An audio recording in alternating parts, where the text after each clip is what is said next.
हमारे इब्राहिम भाई को शायद नहीं है కాదు కాదు అప్పు లేనోడు ఎవడు ఉండడు అప్పు ఉన్నోళ్ళు అందరూ అప్పు ఉన్నోళ్ళే ఎట్లుంటుంది అంటే కాకపోతే అప్పు తీసుకుంటాం అందరం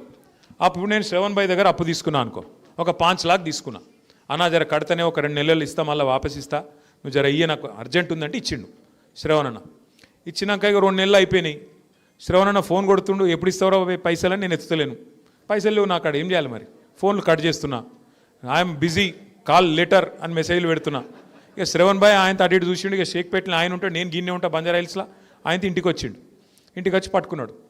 ఏమైనా నువ్వు గమ్మత్తున్నావు నువ్వు మొన్న పైసలు ఇస్తాను తీసుకున్నావు 2 నెలలు ఇప్పుడు ఫోన్లు ఎత్తుతలేవు నకరాలు చేస్తున్నావు ఏం సంగతి అని పట్టుకున్నాడు మరి నేను మర్యాద గల్లోని మంచోని అయితే ఏం చెప్తా అన్నా దండం పెడితేనే ఏమనుకోక ఇంకొక 2 నెలలు టైం ఈ ప్లీజ్ ఎందుకంటే నాకు పైసలు ఉడతలేవు కష్టం ఉన్నది రియల్ ఎస్టేట్ డౌన్ అయిపోయింది రేవంత్ రెడ్డి గారు మొత్తం నాశనం చేసిండు గబ్బు గబ్బు అయిపోయింది జర్రా ఏమనుకో కారోబార్ నడుస్తలేదు అని చెప్తా మర్యాద వస్తున్నాయితే ఇంకో 2 మहीने और मोहलत दो बोल के पूछता हूँ కానీ రేవంత్ రెడ్డి ఏమంటుండే ఎరికేనా ఏమైనా నువ్వు 100 రోజులలో అన్ని ఇస్తాను మరి 2 ఏళ్ళు అయిపోయి ఏం పత్తలేవు ఏం సంగతి ఎప్పుడు ఇస్తావు పైసలు అంటే ఏమంటుండే ఎరికేనా రేవంత్ రెడ్డి ఏం చేస్తారు మీరు నన్ను కోసుక తింటారా నేను ఇయ్యపో ఇంత కుల్ల మాట్లాడుతున్నా ఆయన చూసిర్రా మీరు కోసుక తినాలన్నట్టు ఆయన ఏమన్నా సేపా జామకాయన కోసుక తినడానికి ఏమిటిది ఆయన కోసుక తింటారా అంట ఎవడన్నా ముఖ్యమంత్రికి ఇస్తూ మాట్లాడటోళ్ళని చూసినామా మనం ఎన్టీ రామారావుని చూసినాం తర్వాత చంద్రబాబు నాయుడుని చూసినాం రాజశేఖర రెడ్డిని చూసినాం కేసీఆర్ని చూసినాం ఇప్పుడు ఈయనను చూస్తున్నాం వాళ్ళని చూసినాక ఈయన చూస్తే ఎట్లా అనిపిస్తుంది అసలు ఎవడన్నా ముఖ్యమంత్రి సెక్రటేరియట్ పోయి ఇక్కడ వాళ్ళు అంకె బిందెలు ఉంటాయనుకొని వచ్చినా అవి లేవు అన్నోడు ఎవడన్నా ఉన్నాడు 5 వరకు ఇక గిసొంటోడు లంకె బిందెలు ఎవడు ఎత్తుకుతాడమ్మా నాకు అర్థం కాదు ఎవరు గసంటోళ్ళు ఎత్తుకుతారు పాకెట్ మార్గాలు దొంగలు ఎవడన్నా ముఖ్యమంత్రి మాట్లాడతాడు అట్లా మాట ఇంకా ఘోరం ఆయన భాష ఏం భాష అది నీ గుడ్లు వీకి గోటీలాడతా నీ పేగులు తీసి మెడలేసుకుంటా పేగులు మెడలేసుకుంది నాకు అర్థం కాదు బోటి కొట్టడం నువ్వేమన్నా పేగులు మెడలేసుకుంటా గుడ్లు వీకి గోటీలాడతా ఎవడన్నా ముఖ్యమంత్రి మాట్లాడే మాటలా ఇంకా ఘోరం ఏమిటి తెలుసా ఇగో ఇప్పుడు బాకీ లేనోడు అప్పు లేనోడు ఎవడు ఉండడు ప్రపంచంలో అది రాష్ట్ర ప్రభుత్వం అయినా మనిషి అయినా కుటుంబం నడిపే ఒక ఆడపిల్ల అయినా అందరికీ బాకీ ఉంటుంది మరి బాకీ ఉన్నప్పుడు ఎట్లా నడుపుతాం మనం లోపల బనీన్కు పొక్కలున్నా మీదికెళ్ళి మాత్రం ఖడకంగి వేసుకొని తిరుగుతాం ఎందుకు మరి బయట మళ్ళీ అప్పు ఉంటానా వద్దా రొటేషన్ తిప్పాలనా లేదా అట్లుంటుంది కథ కానీ రేవంత్ రెడ్డి ఏం చేస్తుండు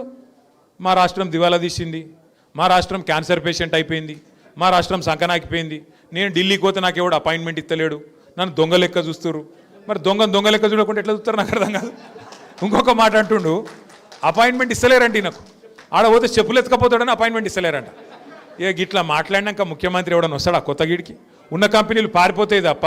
ఎవడన్నా కొత్తోడు వస్తాడు ఇక గిసొంటోడు అంటే అభివృద్ధి చేస్తాడు రేపు షేక్పేటకు ఈయన కాడనే రూపాయి లేదు తెలుగులో సామెత చెప్తారు చూడు మింగ మెతుకులేదు కానీ మీసాలకు సంపెంగ నూనె పెట్టిండట వెనకకెవడో గట్ల ఆయనకంటే పైసలు లేవంట కానీ డెవలప్మెంట్ కావాలంటే కాంగ్రెస్ కోటేయాలనంట యాడికెళ్ళి చేస్తావు డెవలప్మెంట్ మరి పైసలు లేకపోతే దయచేసి నేను మిమ్మల్ని అడిగేది ఒకటే ఆలోచించమని కోరేది ఒకటే ఎలక్షను ఒక మంచి మోకా మీకు ఎందుకంటే మళ్ళీ ఇప్పుడు తప్పిపోయిందంటే మళ్ళీ జిహెచ్ఎంసీ దాకా దొరకడు కాంగ్రెస్ వాడు ఇది పట్టుకోవాలా బాకీ కార్డు పట్టుకొని ఇంటికి రాగానే అడగాలి ఏం బిడ్డ వచ్చినావు మంచిగానే వచ్చినావు మరి ఏమైనా 55,000 రూపాయలు ఏమైనా కొడుకు అని అడగాలి మహాలక్ష్మి పథకం కింద మీరే అన్నారు కదా నెలకు 2,500 ఇస్తామని ఒక గ్యారంటీ కార్డు ఇచ్చిపోయినావు కదా బిడ్డ లాస్ట్ టైము మరి ఆడవేనే పైసలు ఏం సంగతి అని చెప్పి 55,000 అక్కడ పెట్టు ఓటేస్తా నీకే వేస్తా 55,000 అయితే అక్కడ పెట్టిపోరా కొడుక అని చెప్పాలి ఇంకొక డేంజర్ కూడా ఉన్నది మీకు యాద్ చేస్తున్నా నేను ముందే చెప్తున్నా కాంగ్రెస్ వాళ్ళు లంగలు ఈ 2 ఏళ్ళు ఫుల్ పైసలు సంపాదించారు రేవంత్ రెడ్డి రియల్ ఎస్టేట్ మీద వాడి హైడ్రా పేరు మీద బిల్డర్లను వాన్ని వీన్ని గోకి గీరి గుద్ది గిచ్చి పైసలు బాగా గుంజిండు ఫుల్ పైసలనే ఆయన కాడ ఓటుకు 10,000 ఇచ్చినా ఇస్తాడు మీరు ఏం చేయాలి ఎరికేనా షేక్పేటలో అయినా మన ఇంటికాడికి వచ్చిర్రు అనుకో వచ్చి పైసలు చేతిలో పెడతారు అక్క నువ్వు అయితే పెట్టుకో నువ్వైతే ఓటేయి నీకు బాగా పరిస్థితి బాగలేదు నాకు ఎరికే నువ్వు మనోని గెలిపియాలి అని చెప్పి అట్లా ఇచ్చిపోతారు మీరు ఏం చేయాలి తెలుసా వాళ్ళు హుషారుగా వాళ్ళు కూడా కాంగ్రెస్ వాళ్ళు పైసలు చేతిలో పెట్టి మిమ్మల్ని ప్రమాణం చేయమంటారు దేవుని పటం మీదనో పిల్లల మీదనో కుటుంబం మీదనో ప్రమాణం చేయమంటారు మీరేం చేయాలి ఒక మంచి సీక్రెట్ చెప్తాను ఇనూరు జర జాగ్రత్తగా ఇనూరు ఇది ఒకటి అక్క జర ఫోన్ పెట్టి నీకు దండం పెడతా మీ ఆయన మంచిగానే ఉన్నాడు ఫోన్ పెట్టి అయితే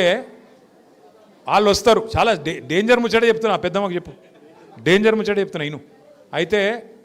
వాళ్ళు పైసలు ఇస్తారు ప్రమాణం చేయమంటారు మీరు ఏం చేయాలి ఎరికేనా షేజ్ ఆపాలి కళ్ళు మూసుకోవాలి లోపల తుప్పాలు అనుకోవాలి అర్థమైందా అప్పుడు ఇంకేం ఒట్టు పెట్టినా అది చెల్లదు ఇక వాడు ఏం చెప్పమంటే చెప్పాలి లోపల తుప్పాలు అనుకొని చెప్పాలి ఓటు ఎటు గుద్దాలి ఓటు ఎటు పడాలి కారు గుర్తే పొరపాటున మళ్ళీ హాత్ పార్టీ కొట్టేస్తే మళ్ళీ హాత్ ఇస్తారు ఇక పువ్వు పార్టీకి ఇస్తే ఇక మీకు తెలుసు అది పూజకు పనికిరాని పువ్వు, అది అర్థమైందా? ఆ పువ్వు పార్టీ పూజకు పనికిరాని పువ్వు, అది మన రాష్ట్రానికి పనికిరాని పార్టీ, అది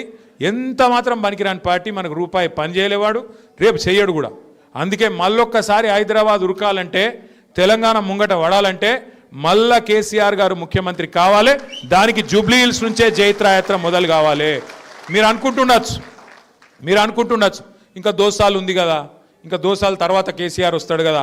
మీరిగిన జూబ్లీ హిల్స్లో గట్టి గుద్దిర్రు అనుకో, దోసాలు కూడా ఇంతజారు చేసే అవసరం లేదు. దోసాల లోపలనే ఏం జరిగినా జరుగుతుంది, ఏమైనా జరగచ్చు. అందుకే నేను అంటున్నా, మళ్ళా మనం వచ్చినాక మంచిగా పని చేసుకుందాం. వీళ్ళతో కాంగ్రెస్ వాళ్ళతో ఊదు కాలది, పీరి లేవది, ఏం కాదు వాళ్ళతోని. అలా కోటెత్తే మురిలో వారేసినట్టే, దానికంటే ఏం జరగది. అందుకే దయచేసి నేను కోరుతున్న తమ్ముడు మహేష్ని కానీ, మా డివిజన్ అధ్యక్షుడు ప్రదీప్ ఏడి వచ్చిండా, తమ్ముడు ప్రదీప్ కానీ, అట్లాగే ఇంకా మా వైద్ భాయ్ ఉన్నాడు, షకీల్ భాయ్ ఉన్నాడు, ఇంకా మా లోకల్ లీడర్లు అందరు ఉన్నారు. పేరున నేను ఎవరెవరో పేరు చెప్పలేదో వాళ్ళందరూ మనసులో తిట్టుకోరు. మొయిద్ ఖాన్ సాబ్ అందరు మనసులో తిట్టుకోరి, బయట తిట్టుకోరి, నన్ను లోపల తిట్టుకోరి. కానీ జర్రా ఈ నెల రోజులు ఐకమత్యంగా పనిచేయండి, కలిసి కట్టుకుంటుండ్రి, గట్టిగా నడువుండ్రి. దయచేసి ఒకరికోలు చెప్పుకోండి, ఒక దీపంతో ఇంకో దీపాన్ని వెలిగించినట్టు. ఇప్పుడు కాంగ్రెస్ వాళ్ళకి పైసలు బాగున్నాయి, వాళ్ళకు వాళ్ళు పోలీసు వాళ్ళు వచ్చి బెదిరిస్తారు, వీడొస్తాడు వాడొస్తాడు, ఆగమాగం ఎక్కుంటుంది, దుంకుడు ఎగురుడు ఎక్కుంటుంది. అది చూసి మీరు హైబత్ తినకూరు, ఏం కాదు. మీరు ఒక దీపంతో ఇంకో దీపం వెలిగించినట్టు ఒక్కొక్క ఆడబిడ్డ ఇంకొక ఆడబిడ్డని చెప్పాలి. మళ్ళా కేసీఆర్ని తెచ్చుకోవాలి, మన రాష్ట్రం ముంగట పడాలి, మన కారోబారు నడవాలన్నా, సంక్షేమం జరగాలన్నా, మళ్ళీ మీకు బతుకమ్మ చీర రావాలన్నా, కేసీఆర్ కిట్లు రావాలన్నా, మళ్ళా 4 ముద్దలు నోట్లకు పోవాలన్నా కేసీఆర్ గారు వస్తేనే అవుతుంది. మళ్ళీ కేసీఆర్ని తెచ్చుకోవాలనే మాట ఒక్కొక్కరం చెప్పుకోవాలి. చెప్పుకొని మన అభ్యర్థి గోపీనాథ్ భార్య మాగంటి సునీతమ్మ కూడా ఇంటింటికి వస్తుంది. జర ఆడబిడ్డను ఆదరించండి. ఇలా భర్త దూరమై వాళ్ళ పిల్లలు కూడా తిరుగుతూ ఉన్నారు, వాళ్ళ తండ్రి లేక. అందరినీ కడుపులో పెట్టుకొని కాపాడండి. కేసీఆర్ గారిని మళ్ళీ మన పార్టీని గెలిపించుకొని ముంగట పోదాం. షేక్పేటలో అభివృద్ధి కార్యక్రమాలు ఇలా మీకు ఇచ్చే ప్రతి మాట తమ్ముడు మహేష్ కానీ, ప్రదీప్ కానీ, మన నాయకులు కానీ ఇంటింటికి వచ్చి అక్కడ మన సమస్యలుంటే మేము కూడా రాసుకుంటాం. రాసి పెట్టుకొని కుదిరితే ఇప్పుడే ప్రభుత్వం మీద కొట్లాడి పని చేపిస్తాం. లేదంటే 2 నెలల గవర్నమెంట్లకు వస్తాం, వచ్చినాక బరాబర్ నిలబడి పనిచేయించే బాధ్యత మాదని మాట మళ్ళొక్కసారి మీకు తెలియజేసుకుంటూ, ఆకలి అవుతుంది మీకు కూడా. దయచేసి అందరికీ భోజనం ఉన్నది, భోజనం చేసి పోవాలని చెప్పి రిక్వెస్ట్ చేస్తూ, జై తెలంగాణ. కారు గుర్తుకే. జూన్ నెలలో ఆయన చనిపోయిన విషయం మీ అందరికీ కూడా తెలుసు. ఇక చనిపోయిన తర్వాత అనుకోకుండా వచ్చిన ఎలక్షన్ ఇది. ఈ ఎలక్షన్తోని గవర్నమెంట్లు కింద మీద అయ్యేది లేదు, మనకి ఇప్పటికిప్పుడు అర్జెంటుగా మరి కొత్తగా వచ్చేది ఏం లేదు. కానీ ఈ ఎలక్షన్తోని ఎవరైతే గద్దెనెక్కి మనల్ని మోసం చేస్తున్నారో వాళ్లకు గుణపాఠం చెప్పేందుకు మాత్రం ఇది కరెక్ట్ మోకా అనే మాట నేను మీకు గుర్తు చేస్తూ ఉన్నా. 2 ఏళ్ళైంది గవర్నమెంట్ వచ్చి, కాంగ్రెస్ గవర్నమెంట్ ఏం చేసింది హైదరాబాద్కి కానీ, ఏం చేసింది గరీబోళ్ళకి కానీ అంటే